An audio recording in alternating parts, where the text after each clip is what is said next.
عسیٰ ان ینفعنا، ہو سکتا ہے ہمیں نفع دے، او نتخذہ ولدا، یا اسے ہم اپنا بیٹا بنا لیں۔ ہائے قرآن تیرے سمجھانے پہ قربان جاؤں، آج فرعون کی بیوی فرعون کی غلام بنی ہوئی ہے، مسلمان نہیں ہے، کلمہ نہیں پڑھا ہوا، اللہ کی نظر میں وہ مومنہ نہیں ہے، لیکن قرآن کہتا ہے ان ینفعنا، فرعون کی بیوی نے کہا ہو سکتا ہے یہی مجھے نفع دے دے۔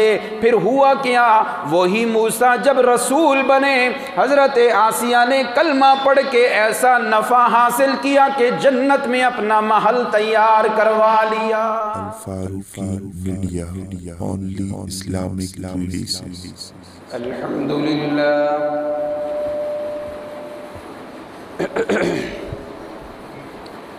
الحمد للہ وحدہ والصلاة والسلام علی من لا نبی بعدہ۔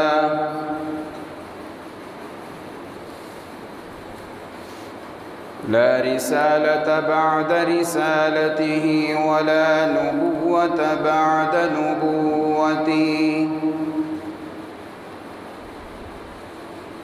ولا شريعة بعد شريعته ولا كتاب بعد كتابه،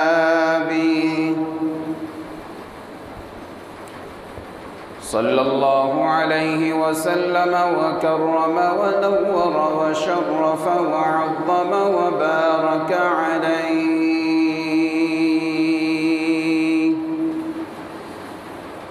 أما بعد،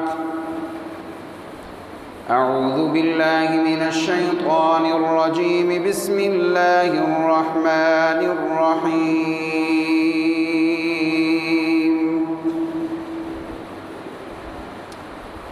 طاسيم ميم، تلك آيات الكتاب المبين.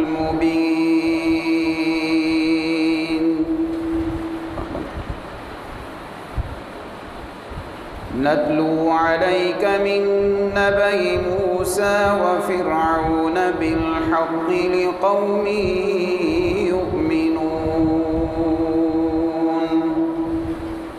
صدق الله العظيم. سبحان ربك رب العزة عما يصفون وسلام على المرسلين والحمد لله رب العالمين. اللهم صل على سيدنا ومولانا محمد وبارك وسلم ثم صل علیہ. تمام حضرات درود شریف پڑھ لیجیے.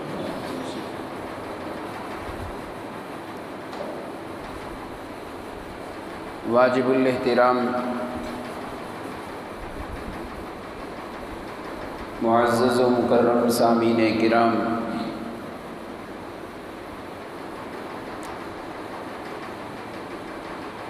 سورۃ القصص 20واں پارہ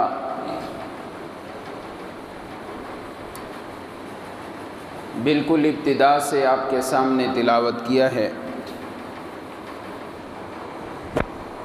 دعا ہے اللہ پاک آج کے اس بیان کو اپنے دربار میں قبول فرمائیں،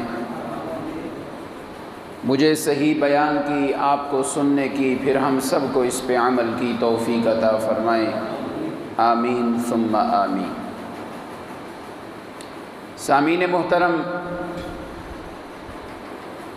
یہ وقت جو اس وقت گزر رہا ہے، نفسا نفسی کا عالم ہے. ذہنی قلبی طور پہ ایک عجیب قسم کی دوڑیں لگی ہوئی ہیں.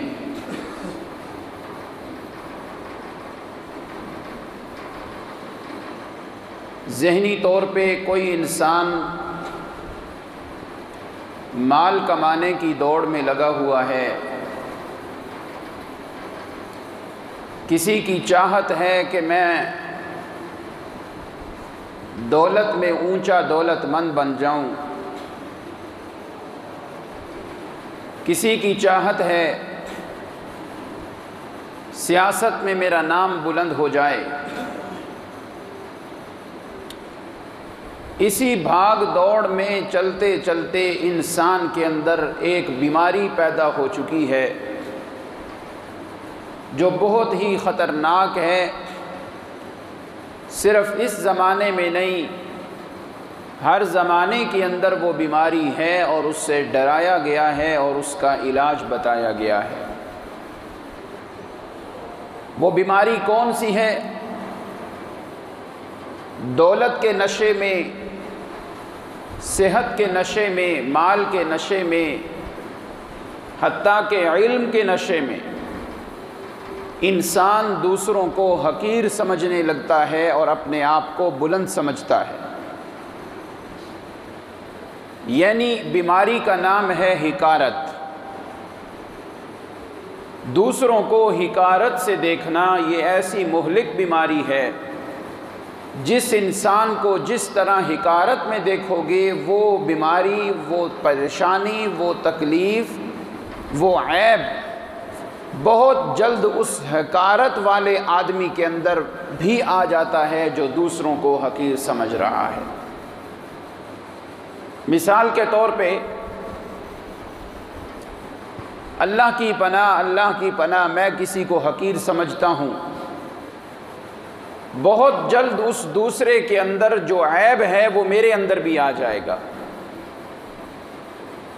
کسی کو تنزیہ انداز سے دیکھنا کہ دیکھو جی طریقہ ہی نہیں ہے کھانے کا، پینے کا، رہنے کا، سہنے کا، بات کرنے کا، ہر موقع پہ اس کو گرانا، نیچی نظر سے دیکھنا، اسے حقیر سمجھنا، یہ وہ بیماری ہے روحانی طور پہ کہ انسان کو ضائع کر دیتی ہے، اور جسے حقیر سمجھ کے تم دیکھ رہے ہو اللہ اسے نجات عطا کر دیں گے، اور اس آدمی کو جو متکبر ہے اس کو اس بیماری میں مبتلا کر دے گا۔ یہ ڈرنا چاہیے، یہ بڑی خطرناک بیماری ہے، یہ خطرناک چیز ہے۔ میرے پاس دولت آ گئی ہے، یہ اللہ کی نعمت ہے، لیکن میرا دین، میرا مذہب، میرا اسلام یہ مجھے قطعاً اجازت نہیں دیتا کہ میں غریب کو حقیر سمجھوں۔ میرے بچوں کے رشتے اوپر والے، بڑے اونچے قد کاٹ والے خاندانوں میں رشتے ہو گئے ہیں، مجھے قطعاً اجازت نہیں کہ میں ان لوگوں کو حقیر سمجھوں جن کے بچوں کے رشتے غریب خاندانوں میں ہوئے ہیں۔ مجھے دولت ملی، میں نے بڑی اچھی کوٹھی بنا لی، میں نے دکان کے دروازے اونچے کر لیے، چھتیں اونچے کر لی، دروازے خوبصورت لگا لیے۔ میرا اسلام مجھے کبھی اجازت نہیں دیتا کہ میں چھوٹی سی دکان والے کو حقیر سمجھوں، چھوٹے سے کاروبار والے کو حقیر سمجھوں۔ مجھے مدرسہ مل گیا، مسجد مل گئی، بڑا ادارہ مل گیا، طالب علم بہت سارے آ گئے، رونقیں لگ گئیں۔ میرا دین مجھے کبھی اجازت نہیں دیتا کہ میں چھوٹی سی بلڈنگ والے مدرسے کو حقیر سمجھوں، کیونکہ یہ قانون ہے، جس کو تم حقیر سمجھو گے اللہ اس کو عظیم بنا دیں گے۔ بڑا اور چھوٹا ہونا اس کا دار و مدار میری اور آپ کی نظر نہیں ہے، بڑا اور چھوٹا ہونا اس کا دار و مدار اللہ کی نظر ہے۔ دیکھیں اللہ کس کو عظیم سمجھتے ہیں۔ دنیا والے ایک بندے کو عظیم سمجھیں، ہو سکتا ہے اللہ کی نگاہ میں وہ حقیر ہو، لوگ جسے حقیر سمجھیں ہو سکتا ہے اللہ کی نگاہ میں وہ عظیم ہو۔ حقارت کسی کی نہیں کرنی۔ بس آج کا درس اور آج کا بیان اسی عنوان پہ ہوگا کہ زندگی میں کسی کو حقیر نہیں سمجھنا۔ میرے عزیزو، کچھ بیماریاں ایسی ہوتی ہیں جن سے ہر بندہ ڈرتا ہی رہتا ہے۔ یہ روح کی وہ بیماری ہے جس سے آپ نے ڈرتے ہی رہنا ہے، کہ کہیں میں جسے حقیر سمجھ رہا ہوں اس والا عیب میرے اندر نہ آ جائے۔ میرے بچے کی شادی ہوئی، بھائی کی شادی ہوئی، بڑا اعلیٰ انتظام تھا کھانے کا، استقبال کا، میں حقیر سمجھنے لگوں ان لوگوں کو جنہوں نے سادی سے شادی کی؟ ہرگز نہیں، ہرگز نہیں۔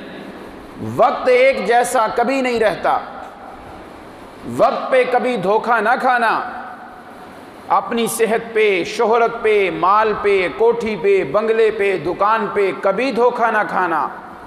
آج ایسے ہے، کل ہو سکتا ہے تو زکوٰۃ لینے کے قابل بن جائے۔ اپنے دولت کے نشے میں کسی کو حقیر مت سمجھنا۔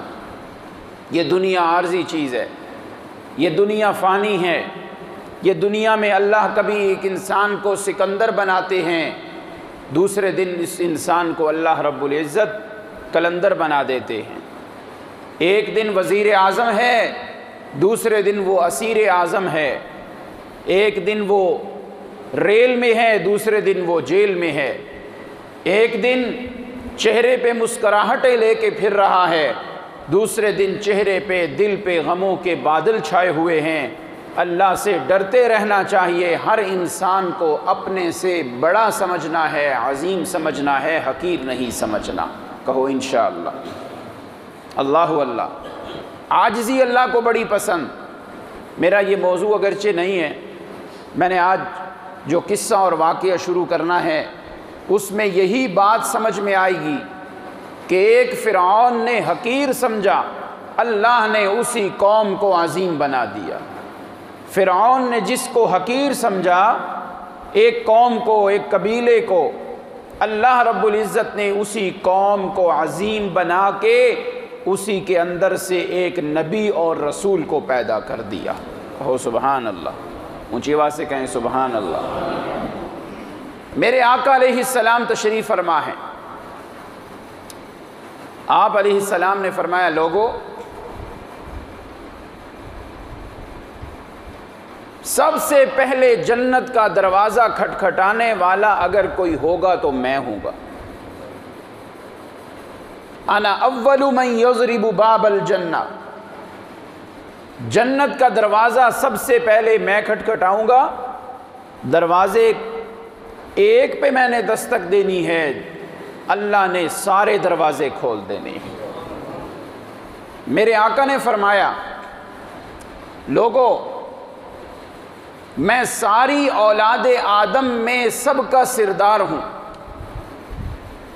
میرے آقا نے فرمایا، لوگو مجھے اللہ نے سارے نبیوں کا امام بنایا، میں حضرت ابراہیم کی دعا ہوں۔ ساری اپنی باتیں گنوانے کے بعد فرمایا، ولا فخرا، میں فخر نہیں کرتا، میرا کوئی کمال نہیں، یہ میرے اللہ کی رحمتیں ہیں۔ سبحان اللہ۔ یہ میرے آقا نے سبق سکھلایا کہ عاجزی کرنی ہے، کسی کو حقیر نہیں سمجھنا۔ دولت مجھے مل رہی ہے، مجھے مقام و مرتبہ مل رہا ہے، میری نگاہ اللہ کی رحمت کی طرف ہو کہ یہ میرے رب کی عطا ہے، اس کی رحمت ہے، میرے اندر تو کوئی ایسا کمال نہیں۔ جس درخت کو پھل لگا ہو وہ جھکا ہوا ہوتا ہے، جس ٹہنی پہ پھل لگے ہوں اسے جھکنا پڑتا ہے۔ آدمی نے پہاڑ پہ چڑھنا ہو تو جھکتے ہوئے چڑھتا ہے، پہاڑ سے نیچے آنا ہو تو اکڑ کے آتا ہے۔ یہی اشارہ سمجھ لو، بلندیوں پہ چڑھنا ہے تو عاجزی کرو، ڈوبنا ہے، ذلیل ہونا ہے تو پھر اکڑ کے رہو۔ نہیں، تکبر اللہ کی چادر ہے، اس کے سوا کسی کو یہ جچتی نہیں۔ بات میں کر رہا ہوں کہ حقیر نہیں سمجھنا۔ قرآن مجید کا قصہ، سورۃ القصص، نام ہی ہے قصوں والی سورت۔ اس میں اللہ تبارک و تعالی نے 2 قصے بیان کیے ہیں۔ باتیں تو بہت سی ہیں، 2 قصے بڑے خاص بیان کیے ہیں۔ حضرت موسیٰ علیہ السلام کا ایک قصہ فرعون کے ساتھ اور دوسرا قصہ قارون کے ساتھ بیان ہوا۔ سورت شروع ہو رہی ہے، حضرت موسیٰ کا قصہ ہے فرعون کے ساتھ، چلتے چلتے آگے قصہ موسیٰ آئے گا قارون کے ساتھ۔ میں نے پہلا قصہ سنانا ہے، فرعون بڑا حقیر سمجھتا تھا، بڑا ذلیل سمجھتا تھا ایک قوم کو، ان پہ ظلم کرتا تھا، ان پہ زیادتیاں، ان پہ بڑا ہی پابندیوں والے ماحول بنا کے اس قوم کو جدا کر کے رکھا ہوا تھا۔ اس نے حقیر سمجھتے سمجھتے سمجھتے کیا دیکھا، خود ذلیل ہو گیا، اسی قوم کو اللہ نے دنیا میں معزز بنا دیا تھا۔ سمجھیے گا بات، اپنی نگاہ میں کسی کے بارے میں حقارت نہ لانا، اللہ کی پکڑ بڑی سخت ہے۔ قرآن مجید میں اللہ فرماتے ہیں، پہلے ذرا تھوڑی تمہید سن لیں۔ فرعون کے دور میں دو قومیں تھیں، ایک کا نام تھا قبطی، یہ قوم فرعون تھی، فرعون کی اپنی قوم، علاقے کے لوگ۔ دوسرے تھے سبطی، سین با طا، طوطے والی طا، سبطی، یہ قوم تھی جو ہجرت کر کے مصر میں آئی تھی۔ یہ بنی اسرائیل تھے، قرآن میں آتا ہے والاسباط، حضرت یعقوب علیہ السلام کی اولاد، وہ سبطی تھے۔ یہ ہجرت کر کے آئے ہیں مصر میں۔ فرعون ان کو بڑا حقیر سمجھتا تھا، یہ کیوں آ گئے ہیں، یہ کون ہوتے ہیں؟ اور یاد رکھیں، وہ جنہیں حقیر سمجھتا تھا وہ پیغمبروں کی اولادیں تھیں، پیغمبروں کے خاندانوں کے بچے تھے۔ اس قوم کو حقیر سمجھ رہا ہے، اور حقیر سمجھنے کی وجہ کیا تھی وہ بھی سناتا چلوں۔ ایک دفعہ فرعون کو خواب آئی، بیت المقدس میں آگ لگی ہوئی ہے۔ فرعون نے اپنے علاقے کے نجومیوں کو بلا لیا، آ جاؤ سارے نجومی میرے دربار میں، میری خواب کی تعبیر بتاؤ۔ جی کیا خواب آئی ہے؟ میں نے بیت المقدس میں آگ بھڑکتی ہوئی، شعلے بلند ہوتے ہوئے دیکھی ہے۔ نجومیوں نے کہا تیری سلطنت کے اندر ایک بچہ پیدا ہونے والا ہے جو تیری سلطنت کو تباہ و برباد کر کے رکھ دے گا۔ جب یہ خواب آئی فرعون کو خطرہ پڑ گیا۔ بعض روایات میں آتا ہے اس نے قوم فرعون ساری جمع کر کے سب کو آگ لگوا دی، انہی میں سے کوئی ہوگا، آگ لگا دو۔ قوم فرعون جو قبطی تھے وہ جل گئے، اور جو سبطی تھے پیغمبروں کی اولادیں آ رہی تھیں وہ بچ گئے۔ فرعون کو ایک اور بات دماغ میں آ گئی کہ ان کو تو آگ نہیں لگی، بچ گئے ہیں، اب ایک کام کرتے ہیں کہ ان میں جو بچیاں پیدا ہوں ان کو زندہ چھوڑ دیں، اور جو بچے پیدا ہوں ان کو ذبح کرنا شروع کرو، کوئی بچہ ہی پیدا نہیں ہوگا میری سلطنت بچ جائے گی، کوئی تباہ نہیں کرے گا۔ لیکن اس نے حقارت سے دیکھا، اللہ نے اس حقارت کا بدلہ کیا دیا، انہی بچوں میں جن کو ذبح ہو رہے ہیں ایک بچے کی حفاظت کر کے اس کو نبوت بھی دے دی، اس کی حفاظت بھی کر دی، اور اسی بچے کے ہاتھ سے فرعون کے تکبر کو خاک میں ملا کر رکھ دیا تھا۔ اللہ نے اشارہ کیا کسی کو حقیر نہ سمجھنا، وقت لگے گا تھوڑا سا، لیکن سمجھ تجھے بھی آ جائے گی اے حقیر سمجھنے والے۔ تھوڑا وقت لگتا ہے، اللہ کی طرف سے پکڑ جلدی نہیں آتی، لیکن حقیر سمجھنے کے بعد پھر انتظار کرو کہ اب تیری حقارت کا وقت بھی شروع ہونے والا ہے۔ سنیے گا، قرآن کا سبق ہے، میں تو قرآن کا طالب علم ہوں، کوئی بات کوشش ہوتی ہے قرآن و حدیث سے باہر نہ ہو، اللہ سمجھ عطا فرمائے، کہو آمین۔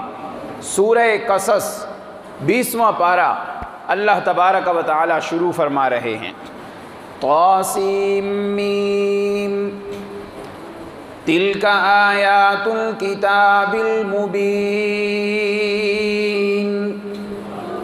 نتلو علیک من نبأ موسیٰ وفرعون بالحق لقوم یؤمنون۔ کہہ دو ذرا سبحان اللہ۔ ادھر سورج کی گرمی ہے، ادھر قرآن کی رحمت ہے، یہ رحمت غالب آئے گی تو انشاءاللہ باران رحمت بھی آئے گی انشاءاللہ۔ اللہ رب العزت ہمیں قرآن سننے کی توفیق عطا فرمائے۔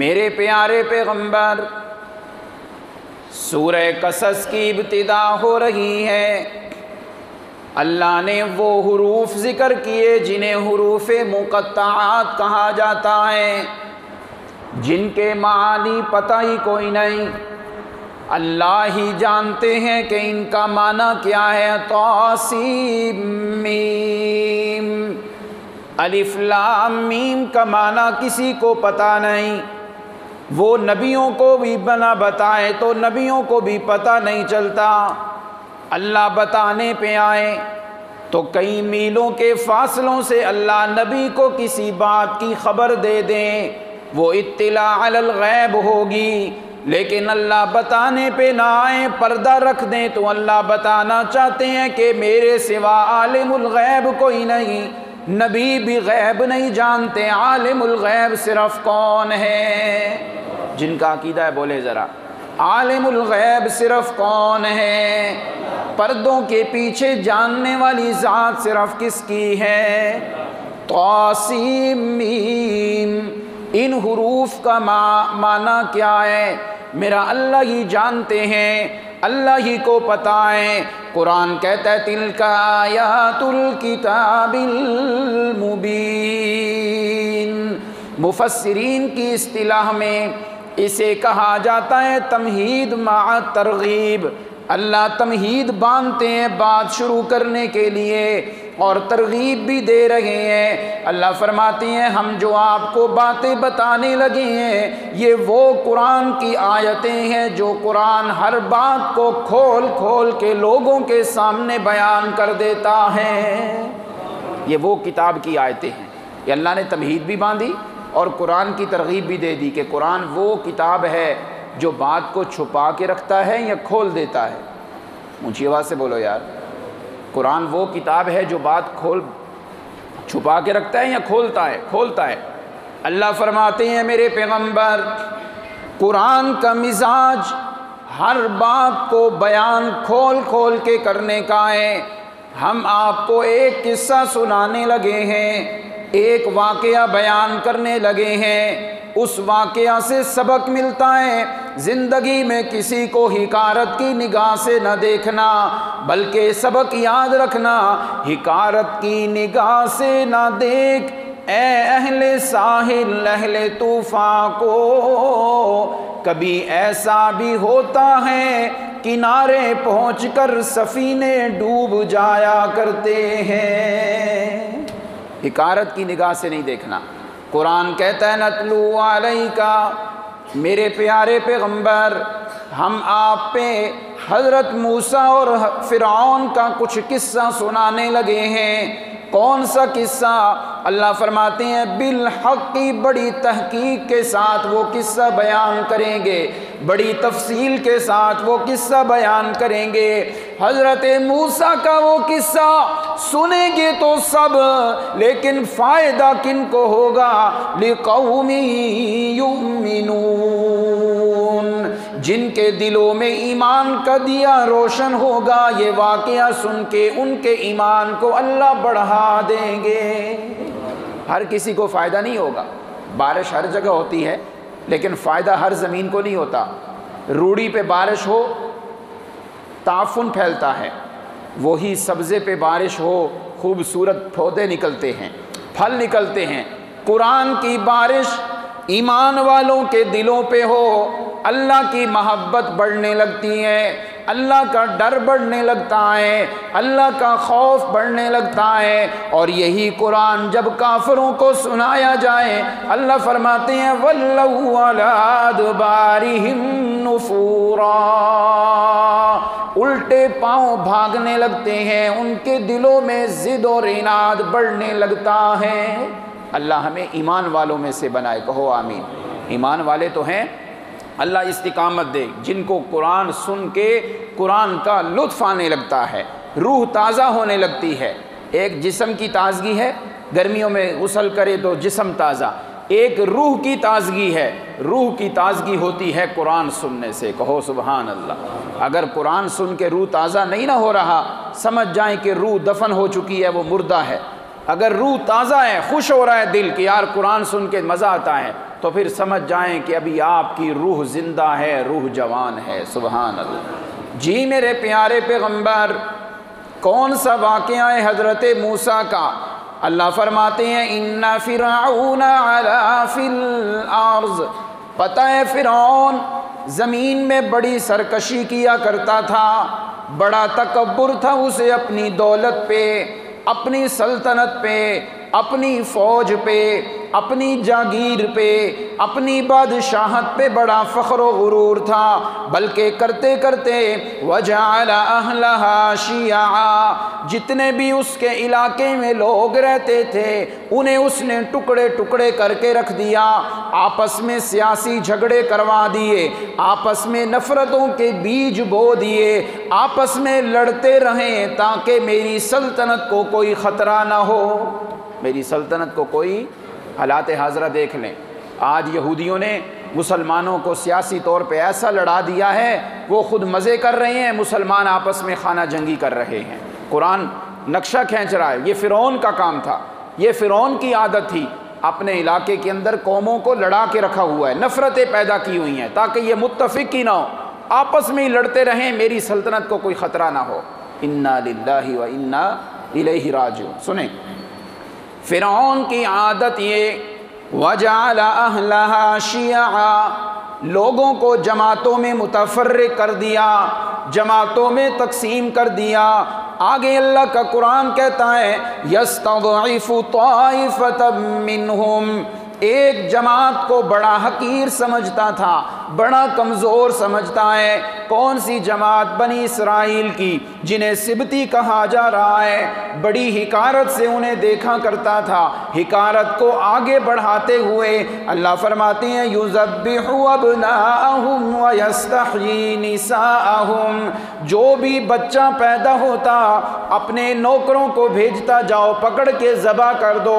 ماں کی مامتا کی پرواہ نہیں کرنی، بہنوں کی پیار کا پرواہ نہیں کرنا، باپ کے پیار کی پرواہ نہیں کرنی، بچے کو فوراً ذبح کر دینا ہے، کوئی مزاحمت کرے تو میرے پاس لے آؤ۔ وَيَسْتَحْيِي نِسَاءَهُمْ، ہاں اگر کوئی بچی پیدا ہو جائے اسے اپنے قبضے میں کر لینا، جب یہ بڑی ہوگی تو ہم اس کو اپنی لونڈی اور نوکرانی بنا لیں گے۔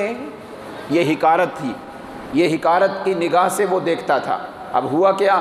اللہ کے قرآن نے اعلان کیا، اللہ فرماتے ہیں اِنَّهُ كَانَ مِنَ الْمُفْسِدِينَ، پتہ ہے فرعون یہ بڑا فسادی بندہ تھا، بڑی خرابیاں کرنے والا تھا۔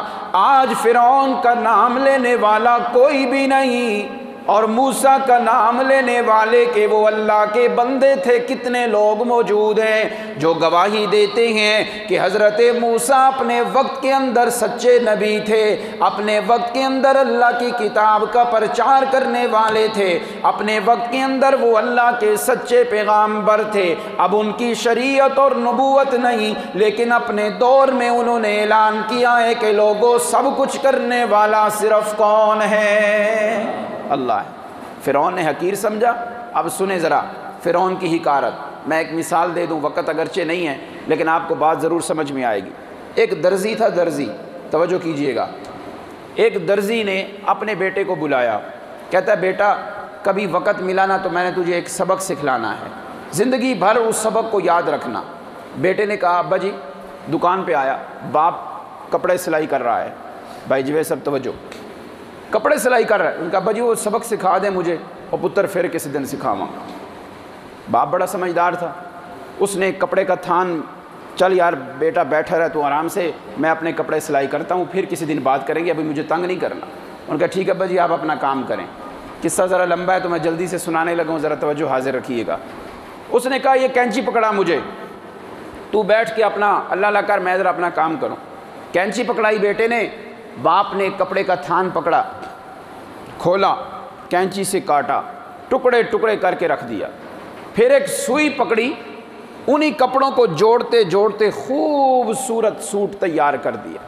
جب سوٹ تیار ہوا اس نے کینچی کو اٹھا کے ایسے پھینک دیا، وہ جا کے گری مشین کے نیچے یا جوتیوں میں، جہاں بھی، وہ جو سوئی تھی نا، اس سوئی کو اس نے اٹھا کے اپنی پگڑی کے اندر یوں لگا دیا کہ یہ گر نہ جائے۔ جب دکان بند ہونے لگی، بیٹے نے کہا ابا جی ایک سوال کرنا تھا، یہ آج آپ نے کیا کیا ہے؟ کینچی اتنی خوبصورت، اسے پھینک دیا اور آپ نے کپڑے کو کاٹ دیا، پھر اس سوئی کے ساتھ کپڑا سلائی کر کے آپ نے اسے بڑے پیار سے اپنی پگڑی میں لگا دیا نیچے نہ گر جائے، اور کینچی بڑی قیمتی ہے اس کو پھینک دیا۔ باپ نے کہا بیٹا بس یہی سبق زندگی میں سمجھانا تھا، اگر تیری سمجھ میں آ جائے، یہ کینچی کا کام ہے کاٹنا، یہ کپڑا تھان جو میرے سامنے تھا نا، یہ بمنزل خاندان کے ہے، اور یہ سوئی جس نے پورے کپڑے کاٹے ہوئے کو جوڑ دیا۔ اب سننا میرا بیٹا، زندگی میں کینچی نہ بننا، زندگی میں سوئی کی مانند بننا، تیری زبان سے خاندان ٹوٹ جائیں گے، کٹ جائیں گے، تو اپنی زبان کو کینچی نہ بنانا، سوئی کی مانند بننا۔ جہاں لڑائی ہو صلح کروا دی، جہاں جھگڑا ہوا صلح کروا دی، جہاں غلط فہمیاں ہوئی صفائی کروا دی۔ دیکھنا کینچی جتنی بھی قیمتی ہو وہ حقیر ہی ہوتی ہے، سوئی جتنی بھی سستی ہو لوگ اسے اپنی پگڑی میں لگایا کرتے ہیں۔ سبحان اللہ، سمجھ آ گئی بات؟ سوئی حقیر چیز ہے، کام اس کا اعلیٰ ہے، اللہ نے اسے کتنی عزت دی ہے، سنبھال کے لوگ رکھتے ہیں۔ اور کینچی یہ بظاہر بڑی بھی قیمتی ہو، لوگ اسے ایسے ہی پھینک ہی دیتے ہیں۔ یہی مثال ہے، خاندان کے اندر کسی کو حقیر مت سمجھیں، ہو سکتا ہے اس حقیر انسان سے اللہ خاندان کی ایسی کام لے لیں، ایسی خدمت لے لیں کہ آپ حیران ہو جائیں۔ اللہ اکبر۔ فرعون کا کام کیا ہے؟ کینچیوں والا کاٹ کے رکھا ہوا ہے۔ اب قرآن کیا کہتا ہے؟ وَنُمَكِّنَ لَهُمْ فِي الْأَرْضِ وَنُرِيَ فِرْعَوْنَ۔ اللہ فرماتے ہیں فرعون کا کام یہ تھا کہ آپس میں لوگوں کو لڑا کے رکھا ہوا ہے، لوگوں میں جدائیاں ڈلوا دی ہیں، ایک قوم کو وہ حقیر سمجھتا ہے۔ اللہ فرما رہے ہیں ہم نے آسمانوں سے اعلان کر دیا، جسے تو حقیر سمجھ رہا ہے میں اللہ اسی حقیر قوم کو عظمت دینے والا ہوں، اسے میں بلندیاں دینے والا ہوں، اسے میں عزتوں سے نوازنے والا ہوں۔ اسی حقیر قوم کے اندر سے میں نے ایک موسیٰ نامی بچہ پیدا کرنا ہے، جو موسیٰ نامی بچہ تیری سلطنت کے اندر پروان چڑھتے ہوئے تیری بادشاہت کو تباہ و برباد کر دے گا۔ تو حقیر سمجھتا ہے؟ تو اب دیکھ، جس کو تو حقیر سمجھ رہا ہے میں اسے عزتیں دینے والا ہوں۔ وَنُرِيدُ أَن نَّمُنَّ عَلَى الَّذِينَ اسْتُضْعِفُوا فِي الْأَرْضِ۔ اللہ فرماتے ہیں جس قوم کو تو حقیر سمجھ رہا ہے، کمزور سمجھتے ہوئے ان کے بچوں کو ذبح کر رہا ہے، بیٹیوں کو زندہ چھوڑ رہا ہے، اللہ فرماتے ہیں ہم نے ان کو یہ امامت دینی ہے، ان کو یہ زمین میں نبیوں کی وراثت کا وارث بنانا ہے۔ اللہ فرما رہے ہیں وَنُمَكِّنَ لَهُمْ فِي الْأَرْضِ وَنُرِيَ فِرْعَوْنَ وَهَامَانَ وَجُنُودَهُمَا مِنْهُمْ مَا كَانُوا يَحْذَرُونَ۔ فرعون کو بھی خطرہ تھا میری بادشاہت ختم نہ ہو جائے۔ فرعون کا وزیر حامان جو بچوں کو قتل کرنے میں اس کا اعلی کار تھا، اسے بھی خطرہ ہے کہ میری بادشاہت ختم نہ ہو جائے۔ اللہ فرماتے ہیں جو بندہ کسی کو حقیر سمجھے، اسے جو خطرہ دل میں ہو میں اللہ وہی اسے کر کے دکھایا کرتا ہوں، میں اسے کر کے دکھاتا ہوں۔ دل میں خطرہ ہو، یار دیکھو دولت نہ آ جائے، اس کی دکان بڑی ہو جائے گی، اللہ کہتے ہیں پھر میں اب دکان بڑی بنوا کے دکھاؤں گا۔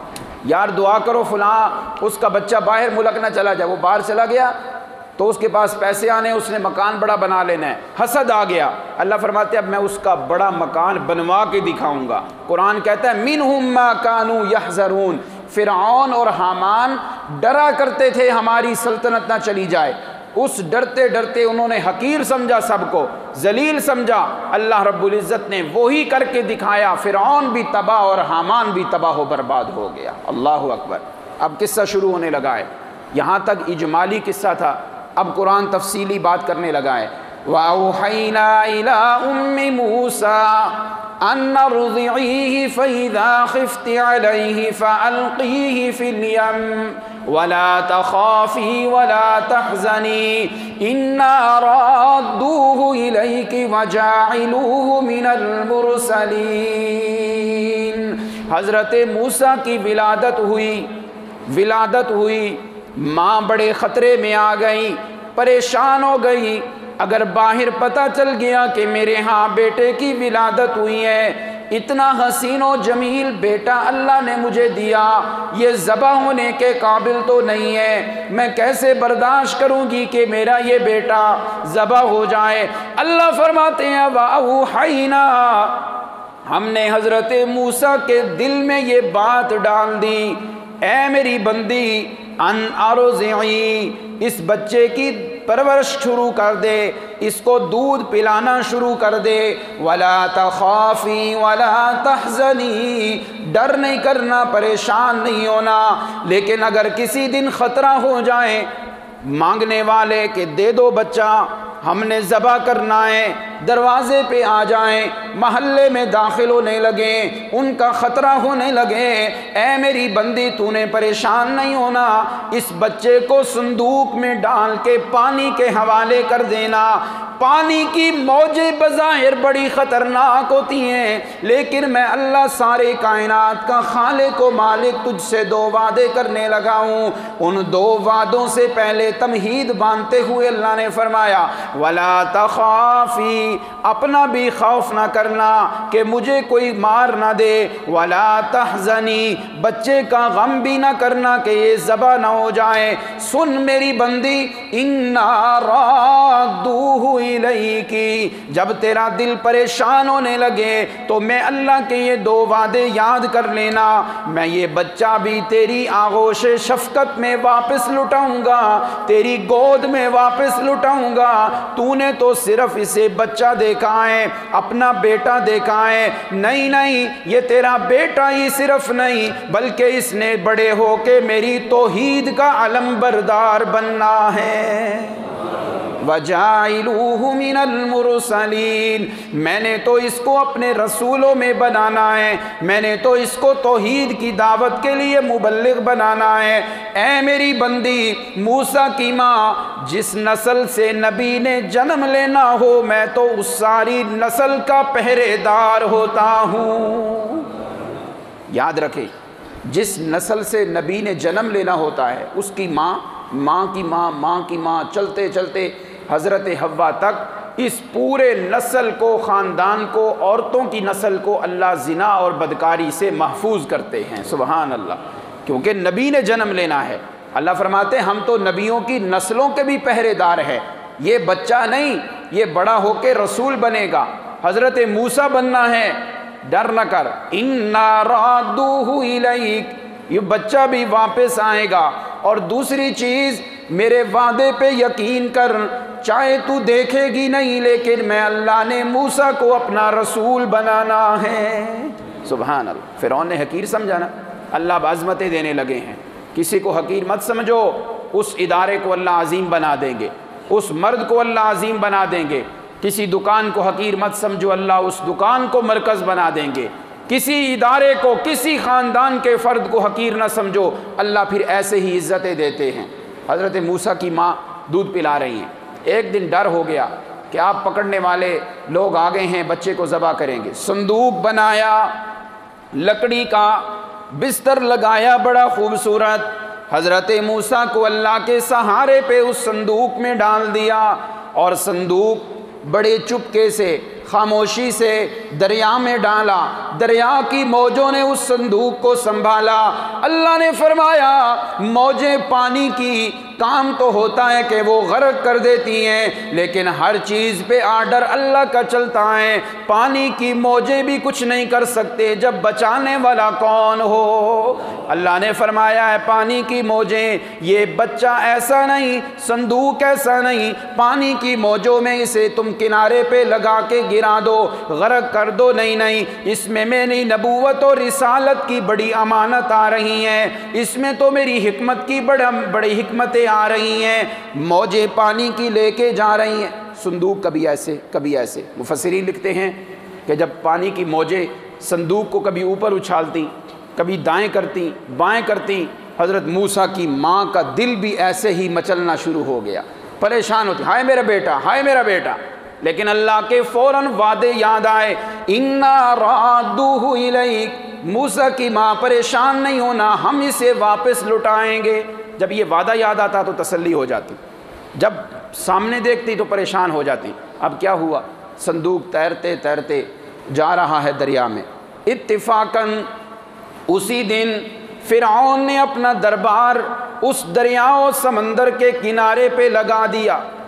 بادشاہوں کی عادت ہوتی ہے، موج آئی، چلو یار آج دریا کے کنارے پہ بیٹھتے ہیں۔ فرعون اس دن دریا کے کنارے پہ بیٹھا تھا، دیکھتا ہے ایک صندوق آ رہا ہے، پکڑو کون سا صندوق ہے، کیا ہے اس میں، پکڑ کے لائے نوکر، صندوق کو کھولا گیا، بڑا خوبصورت حسین و جمیل بچے کا چہرہ نظر آیا۔ فرعون نے کہا اچھا میری سلطنت میں بچہ پیدا ہو، ایسے بچ کے چلا جائے، میں نے کہا بھی ہے کہ ذبح کر دو، یہ کون سا بچہ ہے، کہاں آیا؟ جب بچہ پکڑا گیا، اللہ کا قرآن کہتا ہے وَأَصْبَحَ فُؤَادُ أُمِّ مُوسَىٰ فَارِغًا، حضرت موسیٰ کی ماں کا دل بڑا پریشان، صبر و استقامت سے خالی ہونے لگا، میرا بچہ پکڑا گیا ہے، اب قتل ہو جائے گا، ذبح ہو جائے گا، کیا بنے گا میرا؟ اللہ فرماتے ہیں اگر ہماری تسلیاں نہ ہوتی تو موسیٰ کی ماں کا دل فارغ ہو جاتا، بے برداشت ہو جاتا، آؤٹ آف کنٹرول ہو جاتا، ہم نے فوراً تسلیاں دی، اے اللہ کی بندی ہے میری بندی یاد رکھ اِنَّا رَادُّوهُ إِلَيْكِ، یہ بچہ صحیح سالم واپس آئے گا اور ہر روز کا خرچہ بھی اس کا مقرر کر کے میں اللہ تیری گود میں واپس لٹاؤں گا۔ بچے کو پکڑا، ماں نے دیکھا وہ بچہ پکڑا گیا، مشہوری ہوگی ایک بچہ صندوق سے ملا ہے، حضرت موسیٰ کی ماں کے کانوں پہ خبر پہنچی، پریشان ہو گئی کیا بنے گا؟ ماں کی مامتا سے رہا نہ گیا، اپنی بیٹی کو بلایا، ان کا نام بھی تھا مریم، مریم بنت عمران، یہ ایک تو حضرت عیسیٰ کی ماں ہے نا مریم، یہ اور ہیں یہ اور ہیں، ان کی بہن کا نام بھی مریم ہے، بیٹا جاؤ اپنے بھائی کو دیکھ کے آؤ، دور دور سے دیکھنا پتہ نہ چلے یہ اس کی بہن ہے، وہ بڑی سمجھدار بچی تھی، چلی اپنے گھر سے نکلی، ماں نے کہا اے میری بیٹی دور دور سے چلتی جا، دور سے دیکھنا، فَبَصُرَتْ بِهِ عَنْ جُنُوبٍ وَهُمْ لَا يَشْعُرُونَ، وہاں جا کے ایسے پتہ نہ چلے لوگوں کو کہ یہ اس کی بہن آئی ہے، لوگوں کا جمگھٹا لگا ہوا ہے، ٹھیک ہے، وہ دور سے دیکھ رہی ہیں، پوچھے یہ کیا واقعہ ہے؟ ان کا ایک بچہ ملا ہے اور اس بچے کے بارے میں بحث ہو رہی ہے، بحث کیا ہوئی؟ قرآن نے وہ بحث بھی ذکر کی، فرعون نے کہا لے آؤ چھریاں بچے کو ذبح کر دو، لیکن بچے کا چہرہ دیکھ کے حضرت فرعون کی بیوی حضرت آسیہ آ گئیں، کہنے لگی نہیں نہیں میری اولاد نہیں ہے، لا تقتلوہ، ایسے بچے ذبح کے قابل نہیں ہوتے، انہیں میں اپنا منہ بولا بیٹا بنانے لگی ہوں، عسیٰ ان ینفعنا، ہو سکتا ہے ہمیں نفع دے، او نتخذہ ولدا، یا اسے ہم اپنا بیٹا بنا لیں۔ ہائے قرآن تیرے سمجھانے پہ قربان جاؤں، آج فرعون کی بیوی فرعون کی غلام بنی ہوئی ہے، مسلمان نہیں ہے، کلمہ نہیں پڑھا ہوا، اللہ کی نظر میں وہ مومنہ نہیں ہے، لیکن قرآن کہتا ہے ان ینفعنا، فرعون کی بیوی نے کہا ہو سکتا ہے یہی مجھے نفع دے دے۔ پھر ہوا کیا؟ وہی موسیٰ جب رسول بنے، حضرت آسیہ نے کلمہ پڑھ کے ایسا نفع حاصل کیا کہ جنت میں اپنا محل تیار کروا لیا۔ عسیٰ ان ینفعنا، کبھی کبھی باتیں منہ سے نکلی ہوئی سچی بھی ہو جاتی ہیں، ہو سکتا ہے میں نفع دے، نہیں قتل نہیں کرنا۔ اچھا پھر کیا ہے؟ اس بچے کی پرورش کون کرے گا؟ اللہ نے فرمایا دیکھو فرعون تو نے حقیر سمجھا تھا نا، اس خاندان کو، اس قوم کو میں اسی کو عظمتیں دینے لگا ہوں۔ اللہ فرماتے ہیں وَحَرَّمْنَا عَلَيْهِ الْمَرَاضِعَ، دائیاں بلائی گئیں، آؤ بچے کو دودھ پلاؤ، کون اس کی پرورش کرے گا؟ دائیاں بلائی گئیں، حضرت موسیٰ کو قریب کرتی، موسیٰ منہ پھیر لیتے۔ اب حضرت موسیٰ کی بہن قریب آئی، کہنے لگی اگر مشورہ لیتے ہو تو ایک مشورہ دوں، یہاں ایک خاتون رہتی ہیں، میں انہیں لے کے آتی ہوں، انشاءاللہ وہ دودھ بھی پلائیں گی اور بڑے پیار سے اس کی پرورش کریں گی، ان کا لے آؤ۔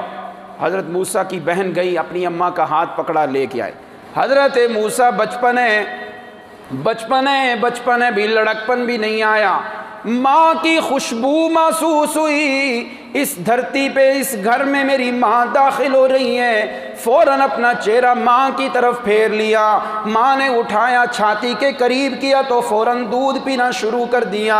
اللہ رب العزت نے فرمایا اے میری بندی موسیٰ کی ماں، ہم نے وعدہ کیا تھا نا اِنَّا رَادُّوهُ إِلَيْكِ، ہم آپ کی طرف یہ صحیح سالم واپس لٹائیں گے، ہم نے آپ کی گود میں بچہ بھی پہنچا دیا۔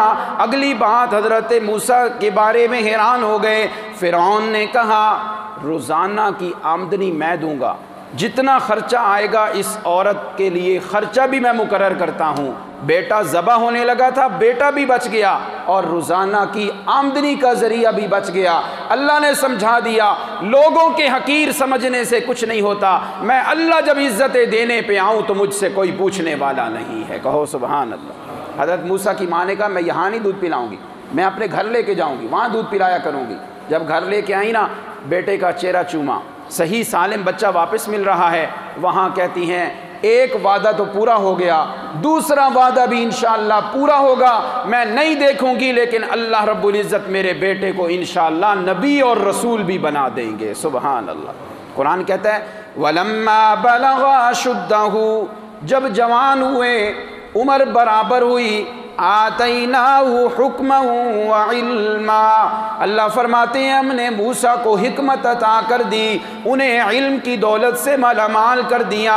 مڈیالہ کے لوگوں، اللہ کا قرآن اگر ہم سمجھ آ جائیں تو قرآن میں کیا لطف آ رہا ہے۔ حضرت موسیٰ جب جوان ہوئے، اللہ نے یہ نہیں فرمایا ہم نے ان کو سلطنت دے دی، ہم نے ان کو بادشاہت دے دی، ہم نے دنیا کے مربع اور کوٹھیاں دے دی۔ جب اللہ راضی ہوتے ہیں، اللہ فرماتے ہیں آتیناہ حکما وعلما، جب موسیٰ جوان ہوئے تو ہم نے ان کو علم کی دولت سے مالا مال کیا ہے۔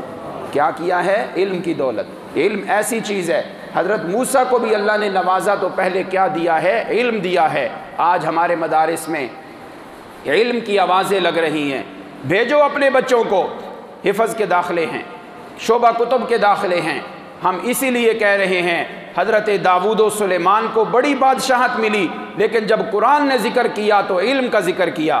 حضرت موسیٰ کی بات آئی، قرآن نے بہت سی چیزیں بیان کی، لیکن موسیٰ پہ ہونے والے انعامات میں پہلا انعام اللہ نے ذکر کیا کہ ہم نے ان کو علم عطا کیا تھا۔ علم ایسی دولت ہے جس گھر میں آ جائے اس گھر کو اللہ جنت بنا دیتے ہیں، جس خاندان میں آ جائے اللہ اس کو معزز بناتے ہیں۔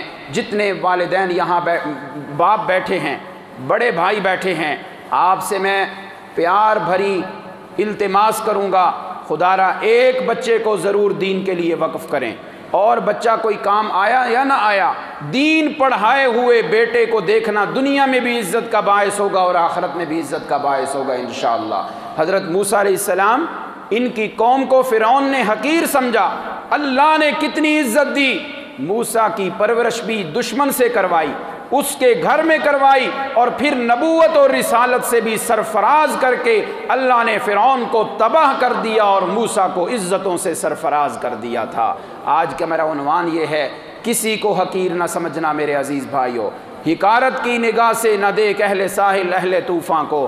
جس کو حقیر سمجھو گے اللہ رب العزت وقت کچھ لگے گا اللہ اس کو عزتیں، عظمتیں اور رفتیں اور بلندیاں عطا کریں گے۔ اب سننا، فرعون نے حقیر سمجھا، فرعون کی بیوی نے کہا عسیٰ ان ینفعنا، یہ ہو سکتا ہے ہمیں نفع دے۔ اب کیا ہوا؟ موسیٰ جوان ہوئے، نبوت اور رسالت ملی۔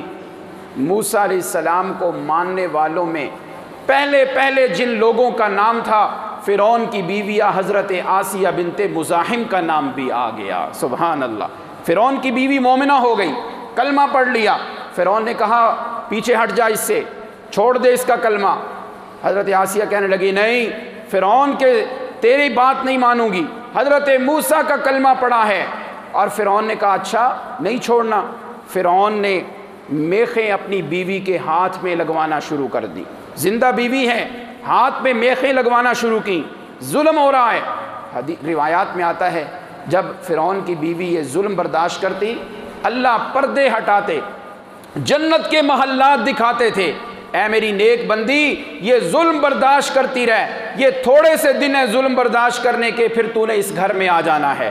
جب وہ محل دیکھتی، فرعون کی بیوی کہتی ہیں ساری پریشانیاں میری دور ہو جاتی، بلکہ دعا کرنے لگی رب ابنی لی عندک بیتا فی الجنہ، مولا مجھے جنت میں محل عطا فرما دے۔ اللہ نے پھر کیا محل عطا کیا؟ قرآن میں مثال بنا دی، وَضَرَبَ اللَّهُ مَثَلًا، اللہ نے مثال دے دی۔ فرعون کی بیوی کو دیکھو جس نے کہا تھا رب ابنی لی عندک بیتا فی الجنہ ونجنی من فرعون وعملی، مولا مجھے فرعون سے بھی نجات دے، اس کے ظلم سے بھی نجات دے، اس ظالم قوم سے بھی نجات دے۔ اللہ نے فرمایا دیکھو فرعون نے حقارت کی نگاہ سے بچوں کو ذبح شروع کروا دیا، عورتوں کو ذلیل کروانا شروع کیا، میں اللہ نے اسی ذلیل قوم کو معزز بنا کے انہی میں سے میں نے موسیٰ جیسا پیغمبر پیدا کر دیا، انہیں تورات کتاب عطا کر دی، میں اللہ نے ان کو عزت دی اور میں نے اعلان کر دیا انی فضلتکم علی العالمین، تمہیں حقیر سمجھا گیا تھا، جاؤ اس زمانے میں جتنے بھی لوگ موجود ہیں، اس زمانے کی بات ہے، اللہ نے اعلان کروا دیا اس زمانے میں جتنے بھی لوگ ہیں جاؤ میں نے تمہیں اس زمانے کے سارے لوگوں پہ تمہیں میں نے فضیلت عطا کر دی ہے، تمہیں حقیر سمجھا گیا تھا میں نے تمہیں عزتیں عطا کی ہیں۔ حضرت موسیٰ کو عزت ملی تھی کس وجہ سے؟ علم کی وجہ سے۔ آج بھی علماء کا سر بلند ہے، اپنے خاندان کو اپنے گھر کو اگر معزز بنانا ہے میرے عزیز بھائیوں، اپنے بچوں کو علم دین سکھلائیں، انشاءاللہ یہ علم دین کی دولت لے کے آپ کے خاندان میں آئیں گے۔ حافظ قرآن بن کے آئے تو 10 آدمیوں کی سفارش کر کے جنت میں لے کے جائیں گے، اور عالم بن کے آئے قیامت کے دن نبیوں کی سفارش کے بعد شہیدوں کا نمبر بعد میں آئے گا۔ اللہ فرمائیں گے پہلے اس عالم کو کھڑا کرو، نبیوں کے بعد اگر سفارش کوئی کرے گا تو اللہ علماء کو کھڑا کریں گے، انہوں نے سفارش کرنی ہے اور لوگوں کو جنت میں لے کے جانا ہے۔